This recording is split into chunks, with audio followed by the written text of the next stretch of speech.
العباد کی دو قسمیں ہیں۔ ایک وہ حقوق ہیں جن کی ادائیگی بطور قانون کرائی جا سکتی ہے اور جو باہمی صلح اور معاہدات سے طے کیے جا سکتے ہیں، جیسے عام معاملات، بیع و شراء وغیرہ۔ اور بعض وہ حقوق ہیں جن کی ادائیگی بطور قانون نہیں کرائی جا سکتی ہے، جو باہمی صلح اور معاہدات سے طے نہیں کیے جا سکتے ہیں، جیسے اولاد، والدین، میاں بیوی اور دوسرے رشتہ دار۔ ان کے باہمی حقوق جو ایک دوسرے پر عائد ہوتے ہیں اور ان کی ادائیگی کا مدار ادب و احترام، باہمی ہمدردی اور قلبی خیرخواہی پر ہے، اور یہ ایسی چیزیں ہیں جو کسی کانٹے میں تولی نہیں جا سکتی۔ اس لیے ان حقوق کی ادائیگی کے لیے بجز خوف خدا اور خوف آخرت کے کوئی دوسرا ذریعہ نہیں ہے، اور اسی کو تقوی سے تعبیر کیا جاتا ہے، اور حقیقت میں یہ تقوی کی طاقت حکومت اور قانون کی طاقت سے کہیں زیادہ ہے۔ اس لیے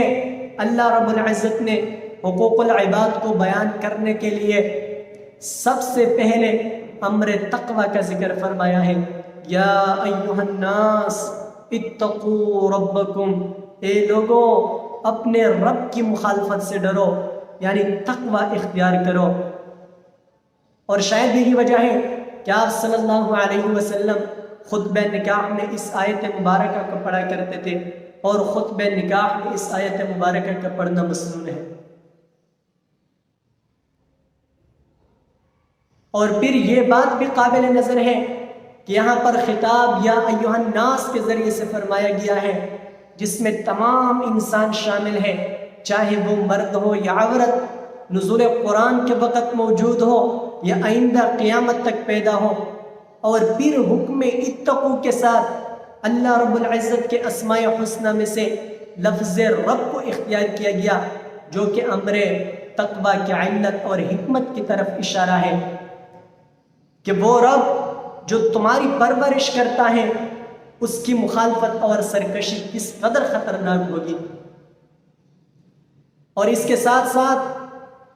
اللہ رب العزت کی ایک خاص شان کا ذکر فرمایا ہے کہ اس نے تم سب کو اپنی رحمت اور حکمت سے پیدا فرمایا، اور پھر پیدا کرنے اور موجود کرنے کی مختلف صورتیں ہو سکتی تھیں، ان میں سے ایک خاص صورت کو اختیار فرمایا کہ تم سب انسانوں کو ایک ہی انسان حضرت آدم علیہ السلام سے پیدا کر کے سب کو اخوت و برادری کے ایک مضبوط رشتہ میں باندھ دیا۔ علاوہ خوف خدا اور خوف آخرت کے اس رشتہ اخوت کے بھی یہی تقاضا ہے کہ باہمی حقوق اور خیرخواہی کے حقوق پورے کے پورے ادا کیے جائیں۔ انسان میں ذات پات کی اونچ نیچ، نسلی اور لونی یا لسانی امتیازات کو عزت اور ذلت کا معیار نہ بنایا جائے۔ اس لیے فرمایا الذی خلقکم من نفس واحدہ وخلق منها زوجها وبث منهما رجالا كثيرا ونساء، یعنی اس اللہ سے ڈرو جس نے تمہیں ایک نفس یعنی حضرت آدم علیہ السلام سے اس طرح پیدا فرمایا کہ پہلے اس کی بیوی حضرت حوا علیہ السلام کو پیدا کر کے پھر ان دونوں کے ذریعے سے زمین میں بہت سارے مرد اور عورتیں پیدا فرمائے۔ اس آیت مبارکہ میں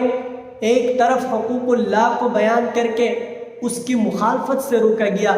اور دوسری طرف تمام افراد انسانی کو ایک باپ کی اولاد بتلا کر ان میں محبت، ہمدردی اور خیرخواہی کے جذبات کو بیدار کیا گیا،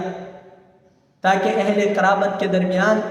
باہمی حقوق کی ادائیگی دل سے ہو سکے۔